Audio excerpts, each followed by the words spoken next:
meses depois de eleger a Dilma, nas eleições renhidas, garantidas pelos movimentos populares, pela CUT, num segundo turno, garantida pelos movimentos populares e pela CUT, num segundo turno extremamente disputado, polarizado, a Dilma tem 12% de popularidade.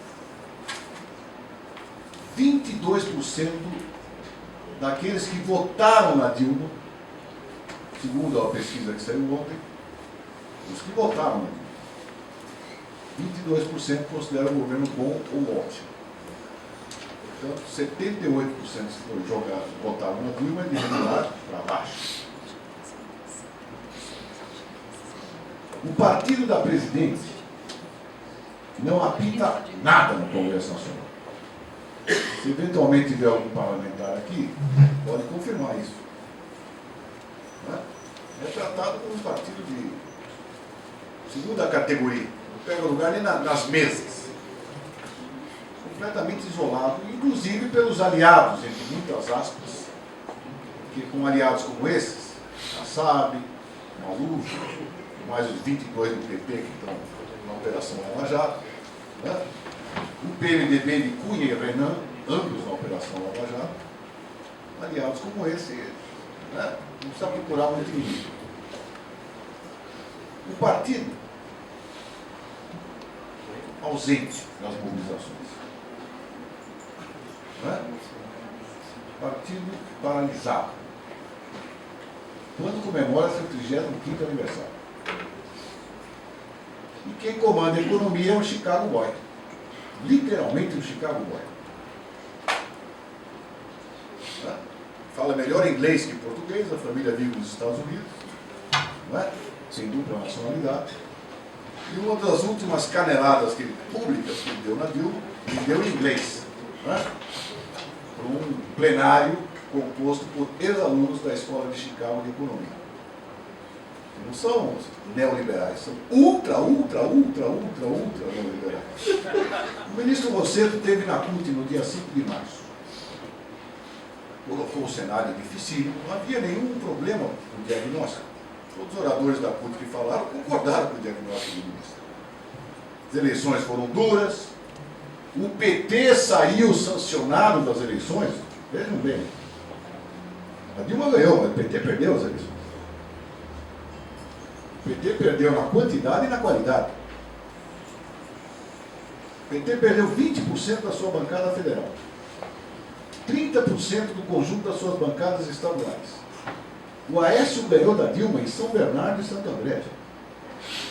No ABC, que é o berço do PT.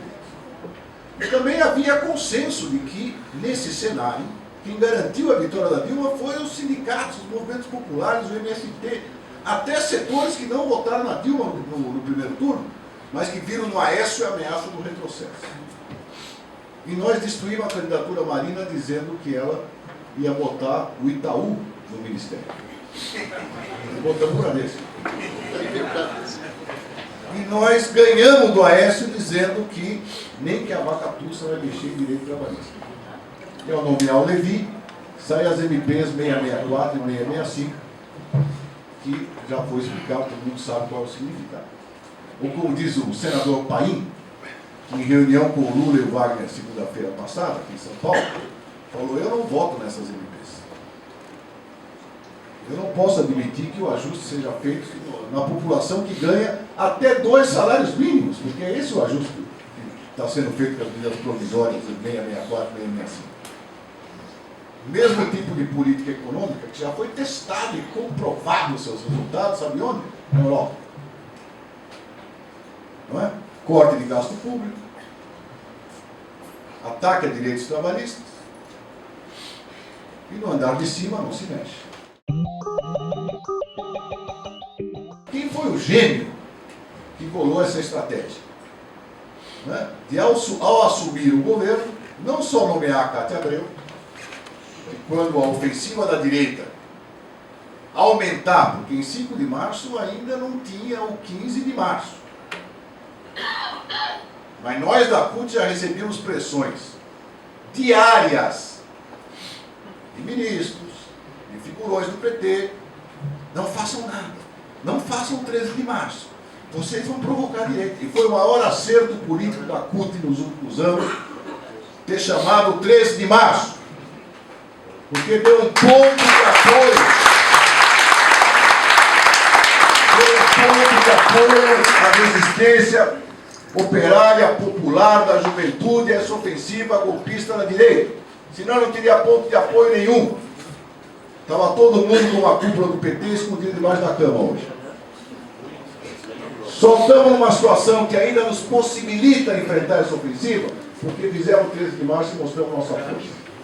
A Executiva Nacional do PT se reúne e adota uma resolução que apoia as medidas provisórias 664 e 665 para melhorar no Congresso Nacional.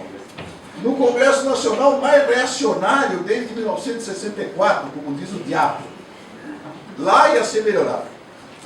E a Executiva do PT tumba contra 3 votos. Depois alguém estranha que ela vacilou de participar no dia 13. Bom, o dia 13 é a principal bandeira do dia 13. Inclusive nas pesquisas de quem foi no dia 13, foi por quê? Era defender os direitos trabalhistas, era contra as medidas provisórias do Plano Levi. Era contra o ajuste fiscal no lombo da classe trabalhadora. Se tem que taxar alguém, taxa os ricos. Esse é o centro. Depois tem a Petrobras, tem a democracia. O ato não era o ato de ficadil. Era o ato de defesa da democracia, sim. Combate à corrupção é com reforma política, e reforma política se faz com o Constituinte, não é com esse Congresso de safado. Como disseram 8 milhões de brasileiros, não o Júlio Turra, nem o Bruno Elias. E abaixo as medidas provisórias. Esse era o centro da marcha do dia 13. Você contava nos dedos os parlamentares e dirigentes do partido que estavam naquela massa de mais de 60 mil que desfilou aqui em São Paulo e nas belas manifestações que nós fizemos em todo o Brasil. Então, gente, uma situação difícil, onde a única saída é não deixar as ruas para a direita e é exigir do governo mudança de política econômica. Abaixo o plano dele. Senão nós estamos caminhando de costas, de olhos vendados, do abismo. Como é que pode? Uma vitória heróica 5 meses atrás. A Dilma tomando posse, falando em plebiscito, falando em reforma política, nem que a vaca tussa. E o que dizem as pesquisas dos setores humildes da sociedade, inclusive no Nordeste, que a Dilma mentiu na campanha eleitoral. Trocou o Itaú pelo Bradesco e aplicou o plano econômico que ela denunciava que o Aécio aqui ia aplicar. Infelizmente, digo isso com a mão no coração, eu estou profundamente puto com isso, desde o dia 31 de março. A gente organiza uma baita plenária aqui em São Paulo, lota a quadra dos bancários com 4 mil militantes, em pé de guerra para ir para a contraofensiva contra essa direita reacionária, que manipula as manifestações de 15 de março e as previstas para 12 de abril. O Gilmar Mauro faz uma excelente intervenção aqui, não tem, as nossas organizações se construíram no fogo da luta de classe, aqui não tem covarde. Se esses caras estão pensando que vão repetir 64, estão muito enganados. Que vai ter resistência, vamos abrir mão da democracia. Wagner Freitas faz uma excelente intervenção dizendo que a CUT exige mudança de política econômica no governo. Se alguém acha que com esse plano do Levi nós vamos para algum lugar, nós vamos para o buraco, porque a peãozada está brava na base. A nossa base social está brava. O Lula vai lá dizer que não queremos perturbar o andar de cima. Literalmente, não queremos perturbar o andar de cima, mas eles que não nos perturbam. E o ajuste é necessário, porque ele mesmo fez ajuste. Que o Stedley foi muito radical quando cobrou dele que não tinha governo, no governo dele reforma agrária. E tinha gente lá no fundo do plenário que dizia, mas não teve mesmo. Aliás, não teve nenhuma reforma estrutural. Qual reforma estrutural teve ao longo dos últimos 12 anos? Agrária teve? Não. Tributária teve? Não. Política, muito menos.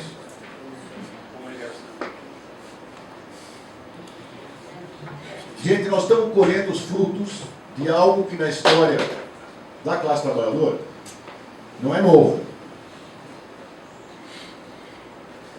Mas ainda dá tempo para reagir. O que não é novo? Política de conciliação de classe. Agora, nós temos uma diferença em relação a 64 muito grande. Primeiro que não tem Guerra Fria, não tem os militares ruídos nas casernas, mas isso é secundário. A diferença é que nós temos organização. Caiu no colo da CUT, nós temos no ano de 5º Congresso da CUT. Algo que não é o papel da CUT, mas caiu no colo da CUT. Devido ao quê? O autismo do PT, a política do governo que ataca a própria base social que o elegeu. Então caiu no colo da CUT. Nunca foi tão importante, gente, duas coisas que estão nos compromissos fundacionais da nossa central. Independência em relação ao governo, qualquer governo, inclusive aquele que nós ajudamos a eleger. Independência. Autonomia em relação aos partidos políticos, inclusive aquele que é o da maioria dos militantes. Porque se nós não tivéssemos independência em relação ao governo e autonomia dentro do PT, não teria havido o 13 de março. Não teria havido a possibilidade que nós temos que impulsionar de manter os trabalhadores e suas organizações no campo da cidade, a juventude combativa e de esquerda nas ruas, levantando as suas exigências, pressionando o governo pela esquerda para reatar alguma coisa que levou à vitória da Dilma. A pauta do segundo turno, lembrada aqui. Não botar banqueiro no governo para fazer ajuste fiscal, gerar superávit primário, que todos nós sabemos para que serve o superávit primário. Não é? Para que serve o superávit primário? Pagar banqueiro, pagar especulador que tem título da dívida brasileira. Depor a nota das agências, Moody's e outras tantas, dos investidores estrangeiros continuarem investindo no Brasil. Uma política que gera recessão e desemprego como a CUT inteira, e o seu presidente tem sido corajosamente porta-voz no período. Complica-se ainda mais a conjuntura com a Operação Lava Jato, obviamente. Não só pelo aspecto corrupção, mas pelo aspecto econômico. Porque os caras querem viabilizar a Petrobras para botar a mão no pré-sal, acabar com o regime de partilha e privatizar a Petrobras. A Petrobras é responsável por 13% do PIB do Brasil. Então, no próximo período imediato, nós temos que nos manter mobilizados nas ruas, em cima do que eu venho chamando de tripé. Foi o tripé que garantiu o 13 de março, que vai se reproduzir em 7 de abril, obviamente pressionado pela votação do PL 4330, mas que deve ser o eixo do 1º de maio. Defesa da democracia? Sim, senhor. Somos contra qualquer golpe, qualquer impeachment, qualquer coisa, porque defendemos o mandato popular. Mas defendemos também o conteúdo do mandato popular.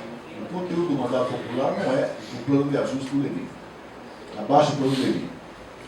Defesa da Petrobras. Corresponde a defender a nação nesse momento.